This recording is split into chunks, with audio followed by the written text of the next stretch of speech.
podcast, brought to you by Ahmed Khalid and Ahmed Al Hamamsi from Middle East. Our Global S&OP community podcast mission is to build a global community from supply chain, marketing, trade marketing, sales, and finance all over the world, where everyone's voice could be heard and listened. Every week, we host a new episode with a great thought leader in the S&OP industry.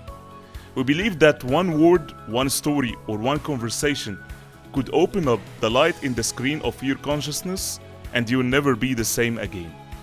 We discuss hot and trending topics with our subject matter experts by asking the right questions that uncover their valuable experience in our show. You can visit our website ahmedkhaled.co.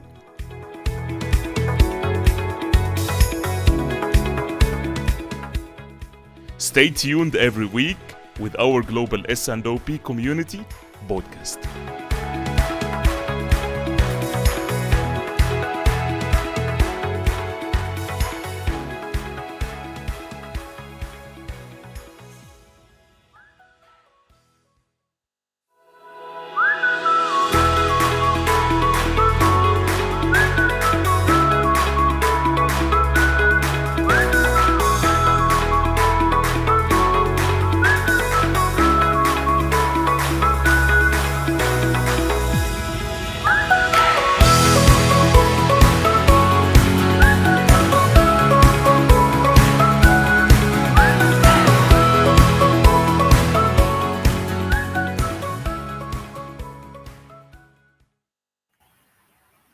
Hello, everybody. Good morning, good afternoon, good evening, wherever you're tuning in from.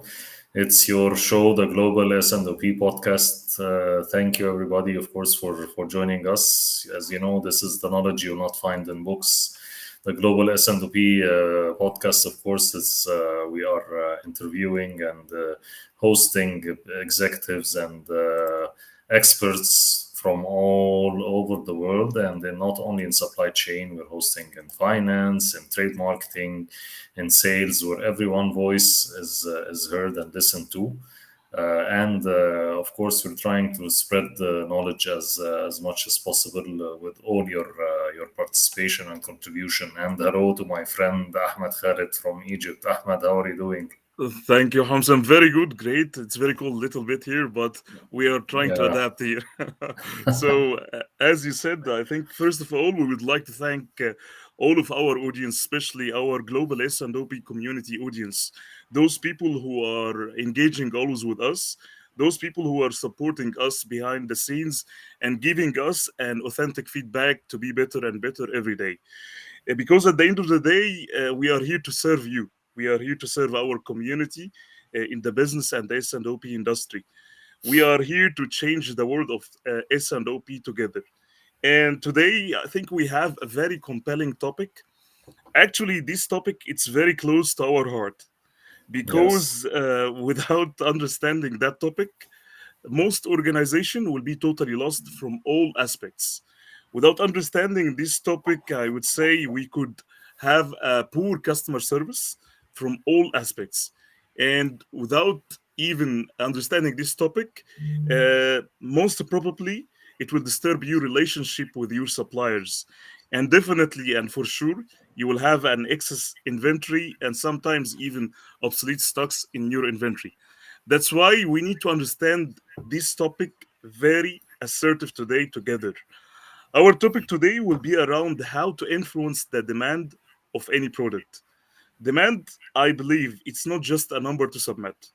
Demand is built by a mutual understanding of business, including all the buildups and the drivers of the demand. And those demand drivers would influence and shape the profile of the demand of any product. And today we have very special guest who is a real thought leader and inspiring leader in this area. Our global thought leader today is Rania Heida. Rania Heida is the integrated planning director at Unilever. Rania Heida, I keep saying it, she is well known inside Unilever as S&OP guru. She contributed globally on revamping the S&OP inside Unilever by her extensive experience in the business. She has a marvelous business experience and career inside Unilever. Her understanding, as we said, in terms of financials, marketing, trade marketing, sales, and supply chain is really remarkable. I keep saying this also, that her slogan and her way of thinking is like that. Don't overcomplicate things, just focus on the end objective. And she contributed globally in shaping the new era of S&OP inside Unilever.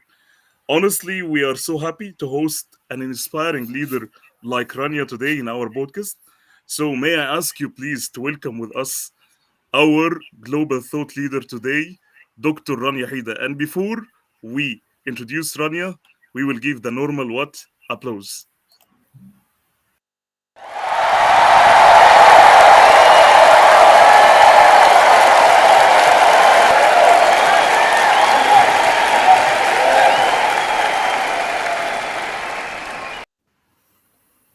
Dr. Rania. Hello, Dr. Rania. Ahmad, it's my pleasure. ازيكم? How are you? All Thank you good? so much Thank you. for joining us. And I thank you, It's Ahmad. Thank you for the intro. I think it's very much overrated, but yeah, thank you for the intro.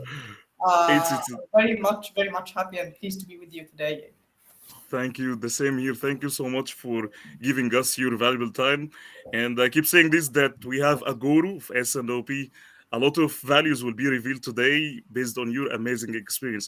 But before we just jump into our discussion, let's send some Let's greetings for welcome our our. audience. Yeah. Yes, please. So we have our friend Kim. Hello, everyone. Thank you Hi, so Kim. much for Thank you for tuning in. joining. Hi, Kim. Yes. Our friend Amina. Hello together. Thank you so much Hi, for Amina. tuning in, Amina. Our friend Shazama. Assalamu alaikum. I hope that everything is well. Thank you so much Alaikum for tuning salam. in. Thank you, Shazama. Our lovely brother Aziz Abazi. Good evening. Thank you for your time and your valuable inputs here. Thank you, Our Aziz. our friend Frank. He's always Frank online. Hancock. Thank you. Yes, Yes, thank you. thank you. Thank you, Frank, for joining us. And our brother Samah Al Bahnasawi. Hello, mates. Thank you so much Hi, for tuning Samah. in. Thank you for joining. Thank you. So, guys, feel free. Today we have a great thought leader in the S&OP. So, feel free, please, to ask Yes, whatever feel question free to into your ask your mind. questions and please participate with us to get the most out of this great session. Yes, definitely. So, Rania, let's jump into the amazing question, and we reveal a lot of values from that question. So, I think one of the challenges that we have in demand planning, I would say, a lack of skills. So, what are those skills that are needed for demand planning just to influence the demand of any product based on your experience? Definitely. Well, first, as I said, I'm looking forward for sure for the questions because I see that the part of the demand planning, it's in the business in general, it's an area where you'll not find like other disciplines in the business. You'll not find this defined sort of framing to the job description, Yeah, or you will not find this sort of this is the task inventory. You can do it that way. It will always depend on a mix of a lot of things. Um, and when I think Ahmed and the audience about the skills needed, I always see like in any job, it's the same three grouping of skills. To be very honest, you'll find one related to the technical part of the job. You'll find one related to the personal or the interpersonal skills, and will come what will needed in my point of view, what is needed for the demand planning. The third group, or the third category, in my point of view, it is the business acumen or the business understanding. Hmm. And I see this is the most impactful one. They go all interrelated, to be very honest. And if personally I don't have this sort of eagerness to develop myself, to unlearn, learn, and all that stuff, I won't continue the other three groups of skills. So I think technically we will not disagree a lot, especially for these days. Maybe earlier you'll find that analytical skills is one of the top of the skills for demand planner. Now, for me, I would call it data scientist, data analytics. How do you have this sort? And even if I'm working in an organization where there is a very high investment in the technology or there's a machine learning or something, but I have to have the basic understanding. I have to have the basic understanding of the statistical modeling, if I can say. Yeah. This is on the technical front. And from the technical front, I move to the part related to the personal and the interpersonal. I see that one of the key things in the personal and the interpersonal is to have this sort of awareness. And I call it awareness because I believe always that the skill, how to have this sort of self-awareness and stakeholders awareness, it's a skill in my point of view. So I see it Yes. very much important in the demand planning to know your strengths and to sharpen your strengths. Communication for sure comes on the top, and if we link it with the technical part of the what we've talked about the data scientists and the data analytics. So for me here would be data driven decision making, how to reach to Yeah. the decision making via data. So this would be the part interpersonal or the part the personal ones. The business acumen, it will differ from someone to another, but at the end we'll agree that we have to have a very great knowledge of the context we're operating in. I have to have a context of if I'm working in a FMCG, if I'm forecasting for automotive, if I have to have the context of the industry and of the business and of the category that I'm working in. I won't say that the demand planner has to be a master class in the 60s and the market and the CD and the channel and the distribution, but at least get the basic understanding. At least get the important four P's, for example, how they affect, how the interrelated, how the marketing strategy is built at the beginning. Just the basics, get the basics of the understanding. Um, this is, in my point of view, the key skills, and on top of them, or comes with it, to be connected always, to be connected with the other team member that you're working on, because mostly the demand planner is working with cross-functional team. So be connected, and try to be closer as much as you can to the market or to the product that you're forecasting. Definitely. Great points. Definitely, Dr. Rania. I agree with you. Of course, you need to understand your product so much. You need to, like you said, to understand the category, the industry, be connected and communication with the teams, especially that you need to. I think to internally with marketing and sales, and even externally sometimes with you are connected with the distributors, with the demand planners at the distributors side, and the more, of course, you get closer to the customer and the consumer, the better the understanding and shaping the demand. So totally agree with you. That was great points. 100%. I think you touch a point which is very hot topic where, and I see it also. I still do remember when I joined the demand planning. I think one of the biggest challenges that most demand planning used to have is the lack of business acumen. And what do I mean here by lack of business acumen? That we don't understand what does it mean by financials, even what is the income statement of my category or my segment, how it looks like from in terms of channels, what is my category strategy.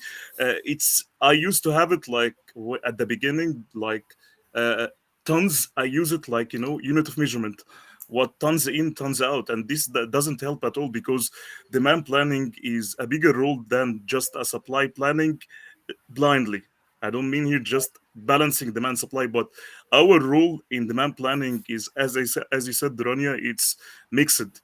But the most important one is understanding your business in terms of route to market, in terms of financials, in terms of how to influence the demand, what are the drivers of the demand, in terms even to have the voice of the customer when you are inside the S&OP. You are not here just to put the numbers and give it to the next cycle, which Supply. is Yeah. to yes to the upstream moving and ensure that the stocks is there. No, the demand planning is bigger role than just giving numbers, put it numbers, and move the wheel as is. Thank you, Rania. Thank you, Ahmed. I think let's Thank you. let's send some greetings. We have many greetings here from our Yes, friends. sure. We have our friend LinkedIn user, Boatre. Thank you so much. It's I think it's Spagnoli. I think. Yes. Thank you. Thank you for tuning in. Our friend Marwa Ramadan, looking forward for this great Thank session. you, Marwa, for Thank you, joining Marwa. us. Thank you so much. Our friend Musab, thank you so much. Assalamu alaikum. Thank you Thank you for so much coming. Thank for you. tuning Thank you. in. Alaikum salam. Thank you. Our friend Panda from From India. India. Yes, Thank you, thank Brenda. you. Namaste. Yes. Alia Rafat, our friend, thank you so much. She's Thank sending you, dear. Rania looking for great session. Thank you so much. Hi, Anya. Thank you. LinkedIn user, it's Ah, Espanol, it's from Brazil, Brazil, yeah. Brazil. Thank I you thought for it's participation Portuguese. It's in the live. Portuguese. It's Portuguese, I think. Yes, yes. Thank you so much for participation. Our friend Atif Hamid, hello everyone. Thank you so Hi, much for Atif, tuning thank in. you. Yes, I think we have the first question. Okay, great. Our friend Shazma, she's asking, my question is, what is demand planning and how it adds value to any product? It's a great question. It's a good, very good question, yeah. Sure, sure. And I think it covers actually a lot of questions in our minds about demand Yes, planning. Well, I think Ahmed, you mentioned it at the beginning of the intro for the session that we discussed, and let me very briefly again say it. At the end, volume is the key factor, if you can say, to any business plan, be it financial plan, be it production, be it procurement plan. Anything starts with the sales volume forecast. So this is the origin of any other plan in the organization. So the importance of it is that it is the key factor that forecasts or that projects the performance of the business. And it is the one that drives all or most, let me say, most of the operational decisions in the business. So if you can look at the business in several time horizons, you'll find that there's a horizon of the operational thing, which is the SNOP, as we discussed at the beginning. And the volume is the key factor for it. Mhm. When you look at any function, you'll find the volume, or on a specific note before moving to the demand planning part, it is the volume because it is the key. Mhm. So, and I will take maybe an example outside completely the supply chain or the SNOP when we look even on the what is the more sustainable growth for the business is the volume growth rather than the value. However, the value can come in the short term. The value can be one of the key achievements in the short term, but the volume growth and the market volume growth is Mhm. the key that makes the business sustain. So here comes the importance of the demand planning because it is the starting point for all other actions and plans that got triggered and initiated in the business. It gives, as I mentioned, it gives the financial projection. You can easily go and project your financial and your performance at the end of the year to the stakeholders, to your. It gives the input to the capacity planning. Where do I yes. Mhm. invest? Shall I invest in this product? Shall I invest in this category or not? It gives even the part related to where to put investment in the innovation from the marketing side. So it Mhm. actually, for me, it affects everything. Demand planning for me is the backbone of the business operation in general. So this is how can I see it, Mhm. and this is how I can see it adds value to the business. Yeah. Yes, definitely. That's a great answer here, of course, Dr. Rania, and demand planning also it's yeah it's the first gate in the S&OP cycle, of course, and Exactly. then as you said, we're trying to get the forecast. We're working on the categories and getting the numbers, adding up the numbers, stacking the numbers to get the capacity decisions of make or buy. Sometimes decision of investing in new like new factory, decisions about inventory, about capacity, as you were talking about. So it's a broad subject, and it's very important, the backbone of the organization, Exactly. as you mentioned. Yes. Definitely. Thank you, Rania. Thank you for this great answer. So I think that we jump into another question, which is I still do remember that quote, which is forecast will never be right. I don't want to be very negative because people say that forecast will be always wrong. So we'll say take it on the other way. Forecast will never be right. So, what are the best ways to ensure that demand forecasting is is realistic as much as we can? Well, I think it's not being pessimistic, Ahmed, or being negative, but this is reality. And actually, Yeah. to Yes. be very honest, this is the one thing that the business has to acknowledge. Because if I'm looking forward to have an accurate forecast, so it will not get me to the cycle of managing the business effectively. Because to have a realistic forecast, and this is the right word, maybe what you said is to have a realistic forecast. at the end you're forecasting something in the future. So let's agree that we don't have a crystal ball in front of us to see how we will buy. We have a lot of other things. So it is all about relying, for sure, for a long time. I can say that relying on the historical data is one of the key things to get a historical forecast. However, maybe I see this is, if I can divide it, it will be the hard part of the job, or the technical part of the job. Coming here to, or the quantitative part of the job, coming to the part which is very much important, and especially in markets like our markets, like in the Middle East, having very high level of ambiguity, having very high level of maybe price discrepancies, having very high level of a lot of things, a lot of external factors, VUCA, as we say in the business. Yeah. So you will find yourself, you have to be very much sharpening your assumption of forecast. It's not about the forecast in terms of this is the historical trend that gives me. Because I won't say machine learning, or I won't say technology, I would say Excel sheet can do it. Yeah. Any Excel sheet Yes. can do it. But the issue is how you build the story of the forecast. This is what makes it realistic. How you have, as I mentioned, assumption is very much key. If we want to share our thoughts in bullet points, it will be assumptions. Assumptions for the forecast is the starting point. What is the assumption? What is the story for the forecast story that I'm building? The second thing is, for me, connectivity with the customer. Because if I want to have a realistic forecast, I have to eliminate the nods between the demand planner staying in the office and putting the forecast, and the late end in the gate, which is the customer. Yeah.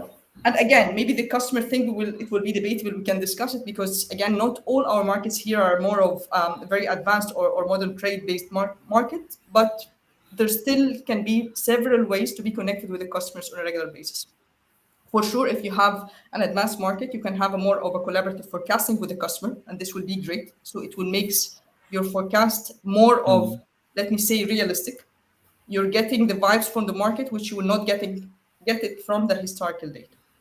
The third part of my point of view is to have more of a shorter cycle of decision making to the forecast, which is, if you're having an S&OP cycle, which is monthly in most of the companies, have a more of weekly or bi-weekly demand Yeah. sensing.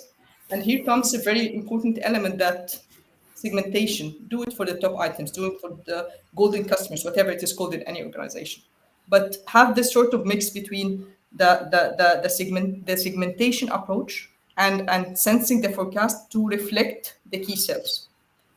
The last thing, for sure, be very much disciplined as an organization in the bias correction. And I know that this is very Mm. of the demand planners or some of the forecasting teams, but be very much, because having the correction of the bias, it's in itself a way of having the forecast more realistic as you move on in the future. So this is, in my point of view, maybe the 4 or 5 maybe enablers, if I can say, if anyone wants to have a realistic forecast, and to ensure acknowledging the organization that there's no right forecast. Yes. Yes, Definitely. errors will be always there, Exactly, Rania, exactly, and let's admit this. And I like what you said. It's the first gate, I think, that most demand planning or most organizations they have lack of, which is lack of documenting what happened in the past. exactly. Because if we don't document what happened in the past and we don't have this kind of archiving, how we will be able to eliminate any bias in the future? Because if I don't build, definitely, as you said, that most probably I will not understand the whole cycle. I will have my documentation, and from this documentation, if I have a positive bias, if I have a negative bias with it, related to the documentation that I have, was it because of that the price index that I put it here? Was it price sensitive? Was it here because of the retailer? All of these kinds, that kinds of documentation should be there. And without this documentation, I believe that you will be always overwhelmed, because demand planning, it's all about documentation and understanding what's happening in the market. It's not just numbers, as you said, history, and I will do my statistical analysis and I will predict. No, sometimes, especially in our era right now, where most competition is everywhere, you will see that there are aggressive promotions everywhere. So the baselines of the organization is very minimal. relatively to the promotion intensity that they give. So shaping the demand is mostly because of the promotions that we give relatively to the competition. So understanding the documentation, understanding what was the reason for your bias and the error on forecasting unit level, and then you can just rectify it during the S&P. It's one of the major challenges or the major focus, I believe. Exactly. Great points, Ahmed and Rania. Let's jump. I see a lot of questions Yes, from yes. we need to Let's yeah, jump into the we need first to question. cover the most Yes, questions. Yeah, today. definitely. So our friend, No, this is the no, this is we the took it first one. before. Okay, we Yeah. took it before us. So just wait a moment. So our friend Maru Ramadan. So she's asking, what's your perspective in balancing mix versus volume? It's a good question. Profound, Yeah. yeah, very strong question, Marwa.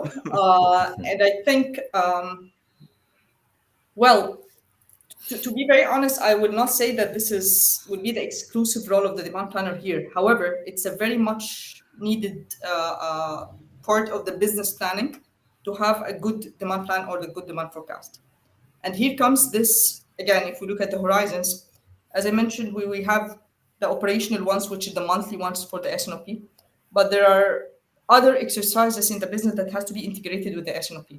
So we have more of the strategic annual, if we can say, planning and target setting. We have more of this type of exercises has to be there and it has to be reviewed. So if it is not there in the organization, it has to be created, it has to be defined. If it is there, it has to be at least reviewed once a year and to feed into the sales, the SNOP. Balancing the mix and the volume, and for me here, it will be coming to the first point that we were discussing, understanding the category.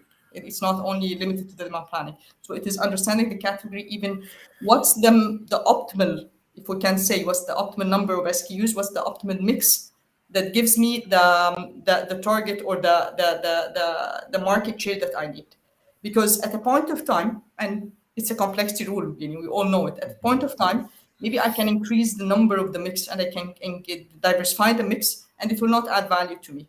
Yes. So this is again, maybe I haven't seen, and we were discussing right now, I haven't seen maybe a tool or something that gives this. But however, the building block of the thinking in itself, it can be put in a simple manner to look at the turnover, the incremental turnover that is coming from the increasing the mix, and then decide on this once a year and take this into the operationalize this into the SNOP.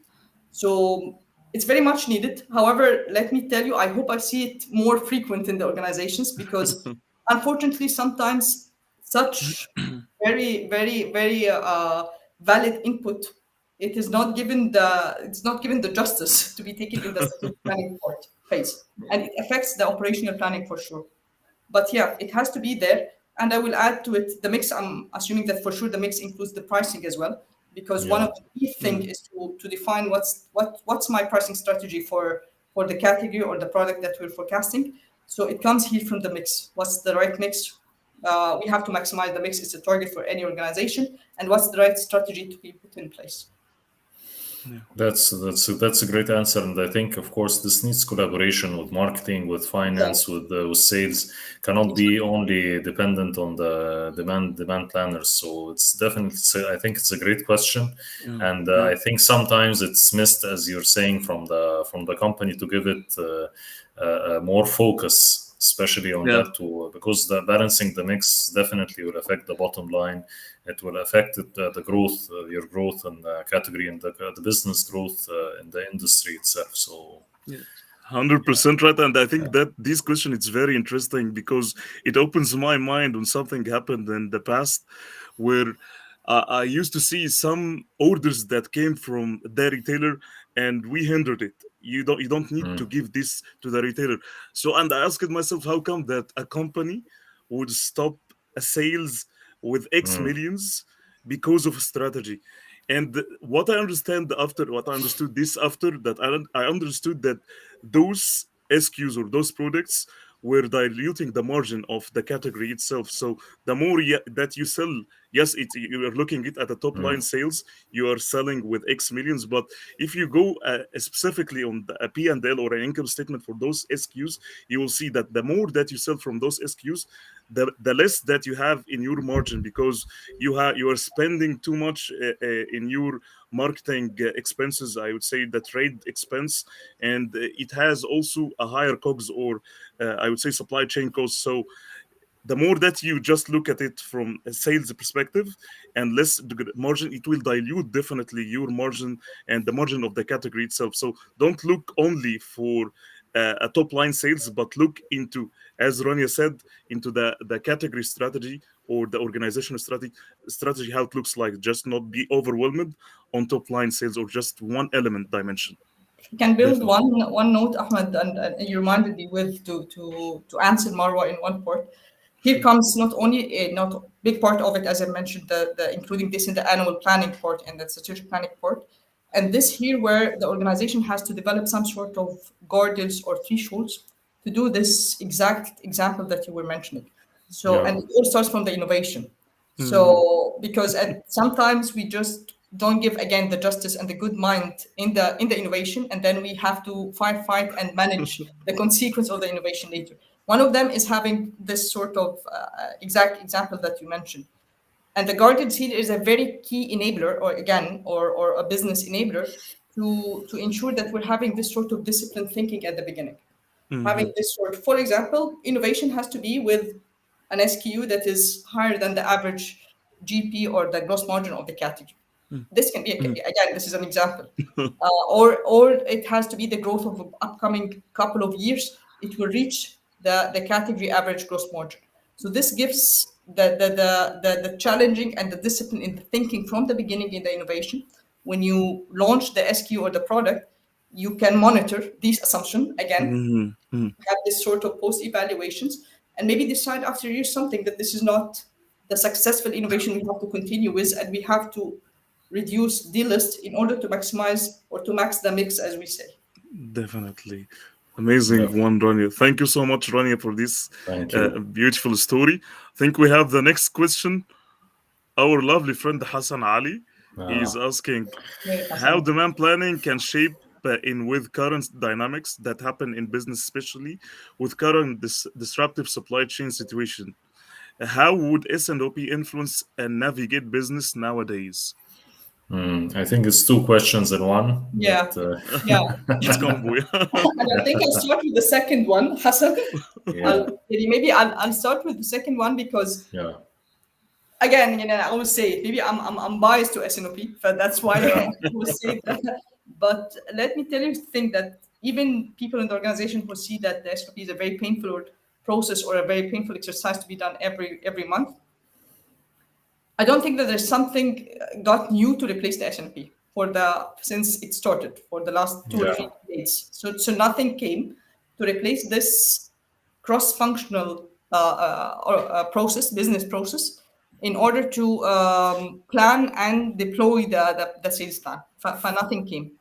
But for me, SNOP is still the the key business process to navigate these days. However, there might be some sort of fine tuning to happen on the SNOP. So what I can say is that a very focus comes because again of the VUCA and of the environment that we're living in, and the high level of volatility that we are operating in. And I think what happened a couple of years ago is a very clear example to most of us, the importance of being agile or being flexible or being able to accumulate very quickly is a key sustainable thing to the business. So for SNOP, the key thing for me to navigate the business nowadays is to be very clear about the horizons of the SNOP. Be very clear about the medium and longer term, which is the ones related to the planning, and the short term, which is the one related to the execution, and yes, differentiate the characteristics between both very clearly, and educate the business and educate the organization and educate the cross-functional team all across what are the type of decisions to be taken in that horizon and what are the type of decisions to take in that horizons. What are the things that I can see irregular in the short term, but I won't react because maybe on a total category level or a total organization level, I'm getting my target, so I don't have to make sort of nervousness to the total organization, and I need to rectify this in the medium and longer term. So for me, how would SNOP influence and navigate business nowadays? With a very clear distinction in the horizons, with a very clear, focus on the short term, not ignoring the medium and longer term, but focus on the discipline of executing the short term, flawless execution in the short term. This is my point of view nowadays. And again, as I mentioned, it happened because we found ourselves, some businesses just got pile up of stocks and inventory and maybe closed in 2020, and others got out of stock completely and Yes. didn't know how to Yes. manage. And with the supply chain issues, as we all know and hear, and it's still coming in 2022, how we have an agile supply chain. For the first part of the question, how the demand planning can shape the current dynamics, I think Hassan, in that part again, being very much integrated and connected with the total parts of the value chain, for me, it's the very much important thing, because how to, and this is one of the key things maybe we're thinking on right nowadays, is how to make even our business KPIs integrated with our customers' KPIs. Might not be the same, but there must be some common things, which when I discuss the irregularities of these KPIs, it rings a bell and it drives actions with the customer. Same with the suppliers. So for me, again, I see that this is how the demand planning can shape the disruptive supply chain. Having the technology nowadays to rely on in order to increase the efficiency of the demand planning is very much important. So minimizing the time with the demand planners to do the business scenarioing and to do the outcome and to share the business insight, it will be very much helpful if we do have this sort of technology that gives more of business scenarioing very quickly and options or business scenarioing that I can make a decision on. So it will help navigating, if we can say, also navigating the supply chain disruptive situation. Wonderful, of course, our great guest Hamsi, no, Rania. Hamsi, I think we please, deserve. Yes, I was just telling please, you, deserve some applause, please. please.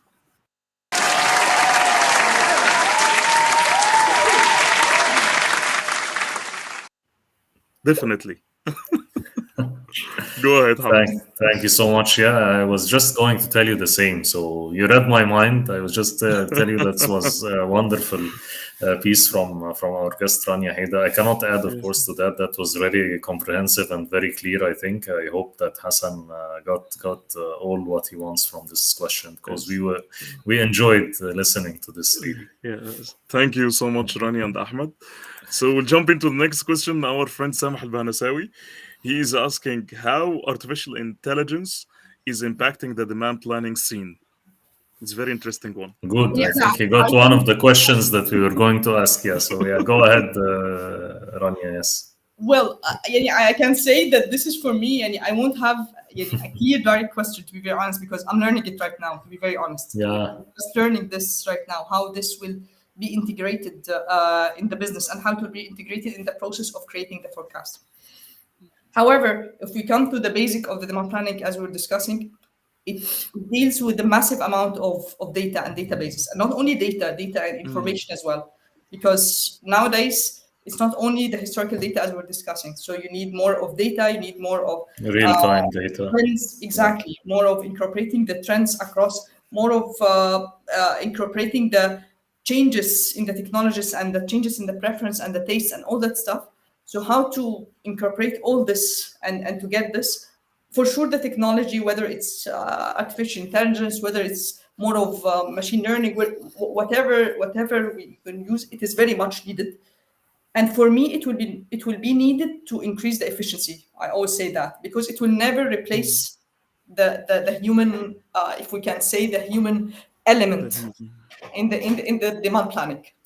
Maybe it can replace in other disciplines in the business with a big amount, but in demand planning, will still this part of business partnering, discussing, taking insights, and maybe taking decisions that is awkward from the data, from the historical data, it's going to be needed because of other information and other insights.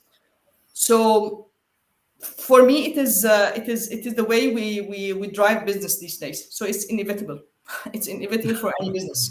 And maybe if we can say when to use these types of technology in the demand forecasting, it's yesterday for sure.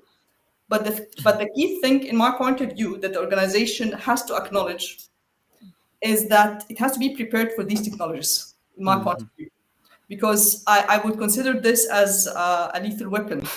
If I have this Yeah. sort of technology and I don't have the mature level of the organization and the teams running the business, honestly, it will be Definitely. investment. It will be any gun in. It will fire back. It will Yes, fire back, definitely. Of right course, back. it's. I totally Exactly. echo you here. The quicker flow of information nowadays, and this will help a lot. Of course, Exactly. in quick decision making, it will help in making analysis. If you have like 5,000 SKUs in some companies, or a huge amount of SKUs, a huge amount of data, you definitely this will help you out. But as you said, the level of maturity of the organization, I think it's the key. And the key Exactly. is, are the company willing to do an investment or not? Or are they, where are they now? Are they using Excel sheets? Or what are they well aware, or they are really, like we say, that they are working with demand planning, or not depending on demand planning, or having one plan, or having multiple plans from sales, marketing. So definitely, it's the level of the maturity of the organization is key here. So Exactly. Exactly. I And for echo you whatever here. organization wants to invest really in that technology platform, because at the end, it's the three domains in any business we play with. It's the process, Yes, organization, or the teams, and the technology. So, and I definitely. will put it in the technology would come the third always for me when we discuss any Yes, transformational program or any change or any change. It is the technology comes at the end, because we have to be prepared People. from the process perspective at the beginning. definitely, Yes. 100%. Yes. Thank you for your perspective, Rania and Hamamsi. We'll jump into next question. I think we have many questions. Yeah, We need I to have don't four think we'll be episodes, I able to think. cover, yes, all that, but definitely Yes. we'll try to cover all Yeah. some of the questions, and the rest, of course, we'll be able to answer after the episode, or we will have our guest again. Of course, she's always welcomed, Rania. Of course, my pleasure. Thank you. So our friend Alia Rafat, she's asking from a control side and from your point of view, how to control or do the valid checks if demand signals were not in place for a couple of incidents and resulted in high stock levels and write-offs. It's an interesting one. First, hi Alia. Yeah, It's been long. I'm very happy to see your photo at least. يعني hope to meet in person soon, inshallah, على خير. inshallah. Um, well, again, maybe we're discussing in one of the questions the part related to the realistic forecast. So to have this sort of realistic forecast, one of the gates in the process is to have the device correction. And here comes again the enabler that we were discussing, which is the guardian, the threshold, the granularity, whatever it is. So the business has to agree. And here comes maybe a very important organization element, which I always say that it is the key, is to have a steering committee for the SNOP in any organization. Yeah, Having a steercom, it doesn't have, by the way, to be the leadership or the EXCOM in specific, but it has to include some of the key members heading the functions in this EXCOM. So it might be the sales head, the demand or the planning head, the finance head. For me, yeah, these are the key. Marketing can be a representative from the marketing, but the three functions, which is the sales, finance, and a supply chain or planning, are the key to steer the SNOP across. And one of their missions, I believe that it would be defining the SNOP guardrails and defining the SNOP granularity and defining the decision making.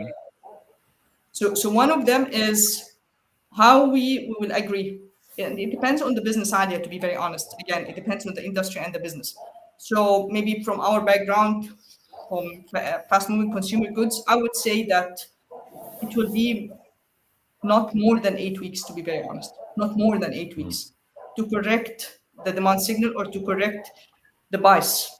If I'll see a bias, so I have to correct it in 8 weeks maximum. This will help a lot because, as you mentioned, with the consequence, and maybe this is the part that some of the cross-functional teams doesn't see it.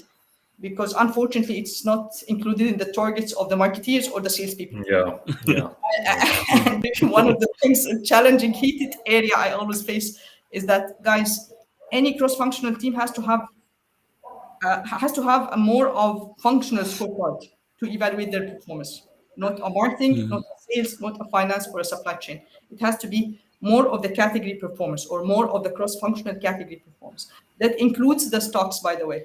And I see that the stocks based on Hans, Matt, whatever KPI, again, the business will choose. It has to be there included, because it's not only supply chain, it's not only planning.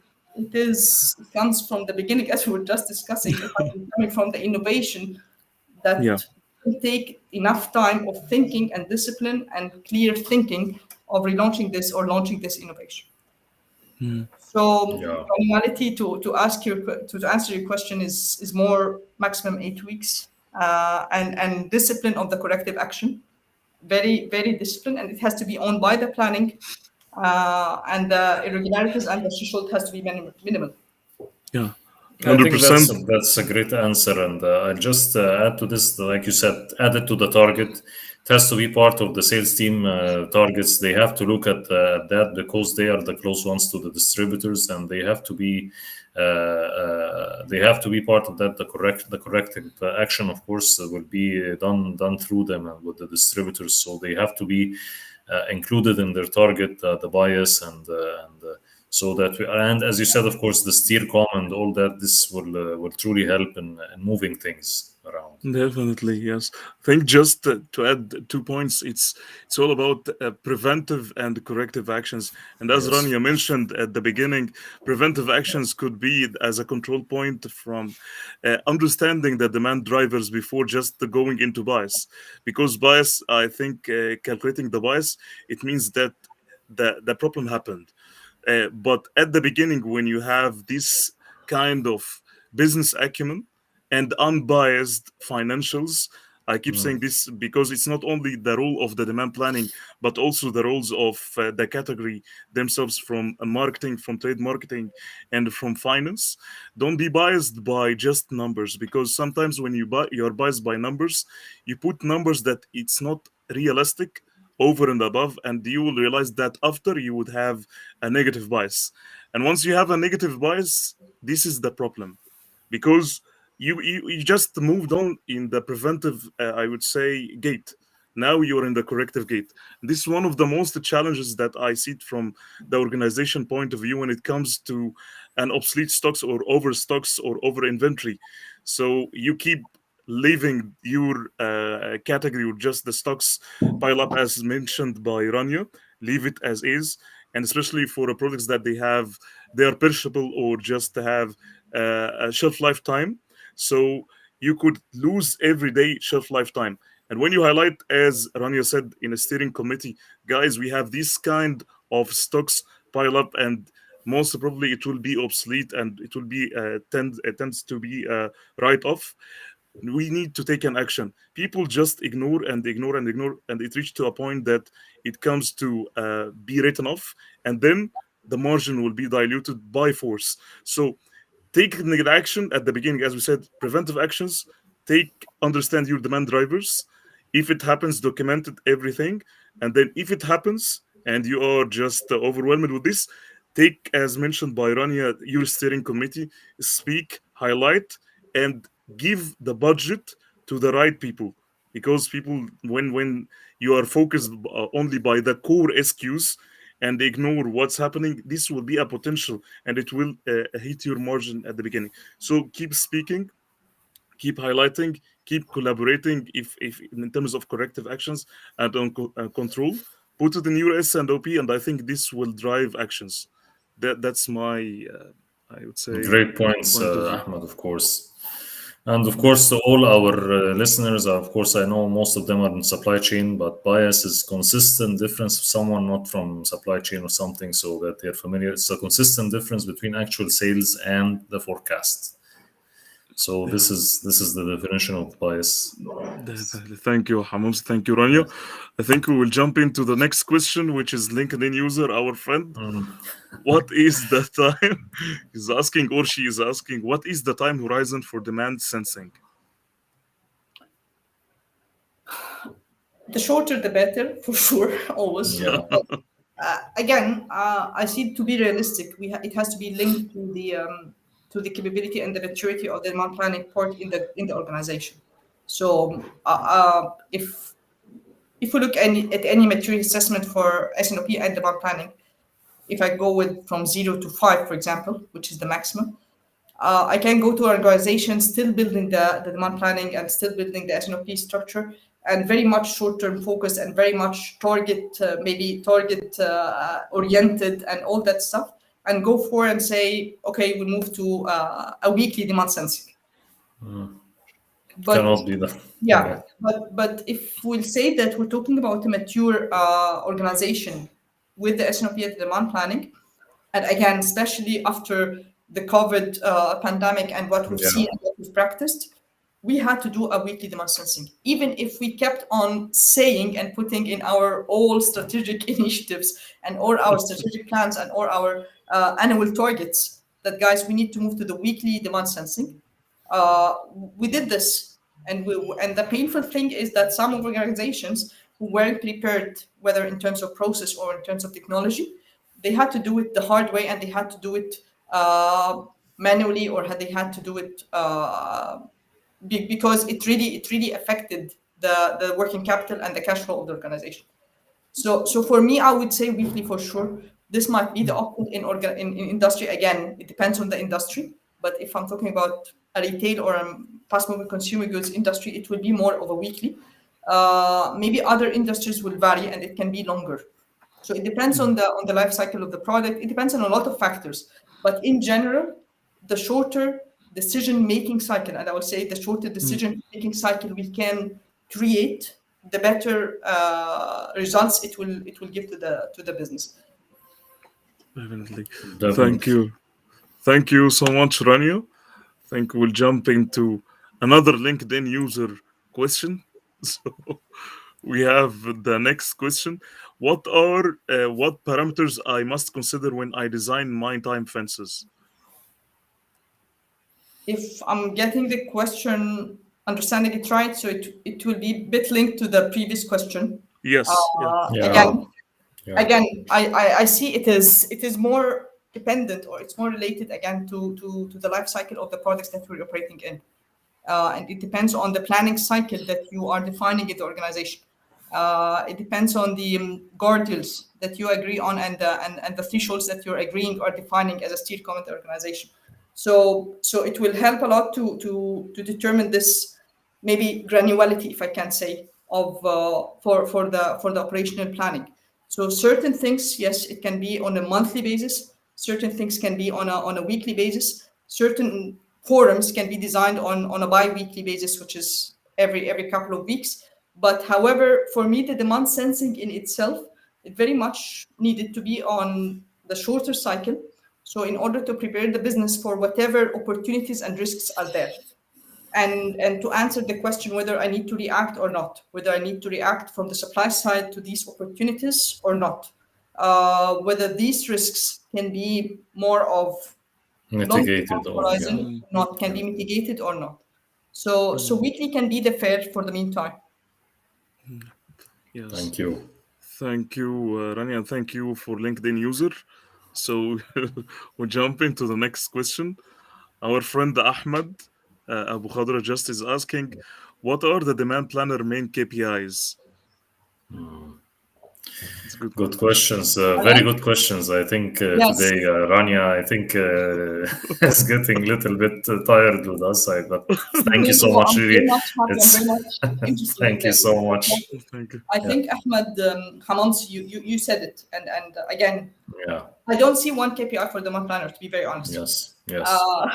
Unfortunately, or not unfortunately, one of the challenges of the month planner that he's acting like the business front from the supply chain part. If this department is under the supply chain, or if it's under the planning, whatever it is in the organization, but at the end, the demand planning takes the end gate or the end result of all the cross-functional business team real work.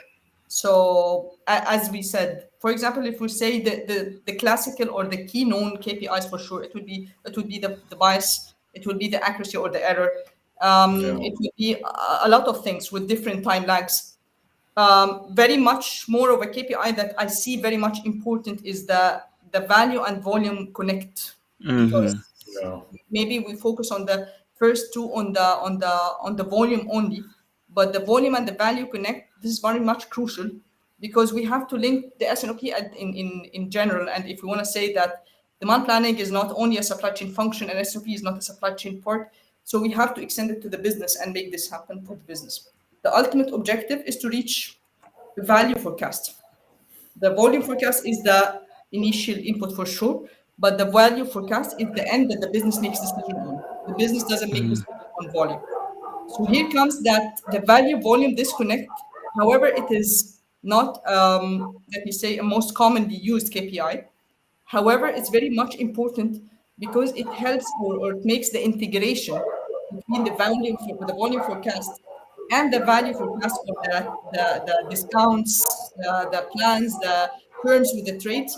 It make it connected and integrated. If we see that KPI is very high, so for sure we're talking about two parallel lines of target setting and volume forecasting. Yes. Great points. Yes. Thank you, Rania. Thank you so much. We'll jump into the next question. I think we have many questions. So we have our friend Shazama. She's asking, is providing product information come under demand planning through any mode? I think she's talking about most probably the innovations or the new product introduction, most probably. Okay, I think one of the questions we touched base on this part of maybe business context, if we can say, or we touched base even on the factors affecting the demand, which is qualitative and quantitative part. So Yeah.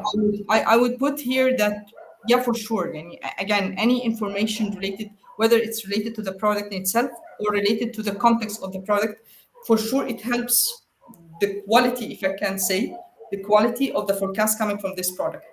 So examples of this, as we shared, it might be the patterns of usage, the target groups and the client groups, the change in the Yes. groups, change in tastes, maybe change in technology sometimes. And maybe this is again the beauty of demand planning, that it is not only the discipline of one person or the organization. It has really to involve a lot of extended team members, even beyond the core, as you mentioned, maybe marketing, sales, finance, supply chain, but beyond this. So for market research, for example, or something, it's very much helpful to get this sort of information, because it helps you put the context, as we were saying, the context of this, and anticipate the patterns that might come. Exactly. I think this is help. This help the product information, and as you said, the industry information. This helps when you're setting like a plan for a year or 3 years or something. This kind of movement that will happen in the market, or I think this is very helpful. These kind of researches, and Yeah. mostly marketing people will be very should have a lot of knowledge about that, and should be up to date when it comes to this kind of researches. Yeah. Thank you, Rania. Thank you, Ahmed. Next question. Our friend Hassan Ali. He's asking how demand planner plays a role for a successful innovation, relaunch, or promotion, and how would post-launch evaluation takes place. It's a very nice question. Wow, Yeah. great one. زنقني انت النهارده حسن. طيب. Well, I think again the part let's dissect the part, because it's very interesting, the three parts of them. However, again, the innovation, I would rely more on the qualitative part in the innovation. The innovation, because we don't have historical data. Yeah, So maybe right. for relaunches and promo, we can follow an approach of a like SKU, or we can follow a similar brand or a similar product group. So we can take the historical data and rely on in our discussion. However, for the innovation, when we split also to reach the forecast, there's the quantitative and the qualitative part. Here it will be the qualitative part, and here for me it will be always, I say that innovation in specific, we have to start top down.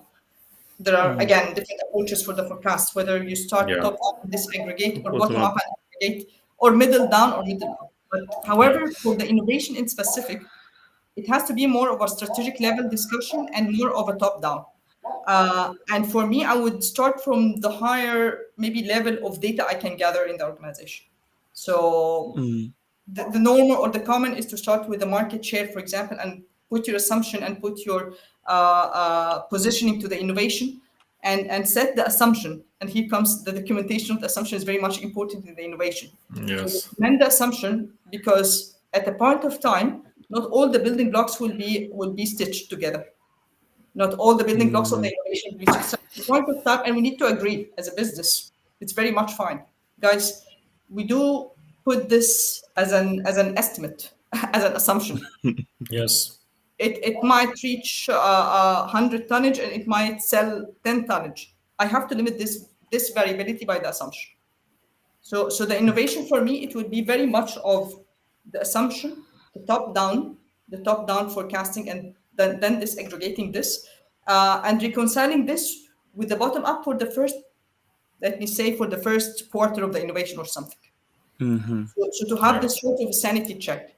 For sure, there are a lot of factors included in the discussion, like cannibalization, like a competitor moves, a lot of things. But in order to have the demand planner role, I'm just focusing in order not to branch, because we can really answer this question in like Yes. an hour. But for the demand Yes. planner role is how to drive the cross-functional team in that direction. Make the qualitative part of the forecast more of valid assumption, more of connected and stitched together. This is the demand planner role in my point of view. For the relaunches and the promo, it might be we can say easier than the innovation, Yes. because again we have a history to rely on. And for the promo in most of the organizations now, you do have something that which is called like a promo library or something, or you have an event library that you can return to, especially in the regular, again, in the regular business, where you don't have this technological impact that much, changing the product life cycle every now and then. So you will find yourself not repeating, but you can see the pattern of the promotion. And this is can be again very much of a role that the demand planner plays, where to get the business views the pattern of the history, and challenge whether with the uplift or downlift, by the way, because Yeah. sometimes it is biased to any of the size of the sales. For the relaunch, for sure, you will take the part which is a like SKU, and you move with it. Make a more of a business modeling to the cross-functional team, and decide on the volume that needs to be sold, and accounting for sure for the cannibalization effect, whether it's from the same product group, whether from the brand, whether from the category, depends on the level of cannibalization that can affect the volume. Yeah. I get Perfect. just one, This is one, one, Yes, Yeah, please. one this is thing, another please. part. Sorry, I missed the Yeah. post evaluation. Yeah, I missed it. Well, post evaluation. Look, Hassan, maybe this is something that again very crucial, but I don't see also that we're giving it justice in Yeah. the organization, which is in general the after action review. We can say this is similar to anything like an after action review. For sure, the post evaluation is very much needed, because when we link it to the business intent, the business wants to have profitable growth at the end, with a different articulation, with a different strategy statements, whatever. It is profitable growth. So unfortunately, that sometimes the promotion itself, and I'm not going to talk about the innovation now, but the promotion itself sometimes, and because of the lack of maybe creativity and the lack of thinking out of the box in certain areas, sometimes we tend to repeat ourselves. And Yes. what we're used to do in yesterday, we're doing it today. So it comes to be a very much permanent of product or SKU in my portfolio. And here comes that we don't see that it might not be profitable at all.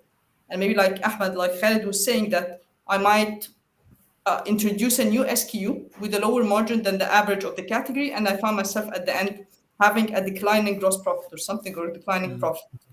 So here comes that post evaluation is very much needed, because the essence of forecasting is putting assumption, creating the plan or creating the forecast, after the action review, bias correction, and learn from the history. So if I don't have the post-launch evaluation, if I don't have the promotion evaluation, it will be very much difficult. I'll be creating inefficiency in the business, in my point of view. Definitely. Just one thing, we need to have it.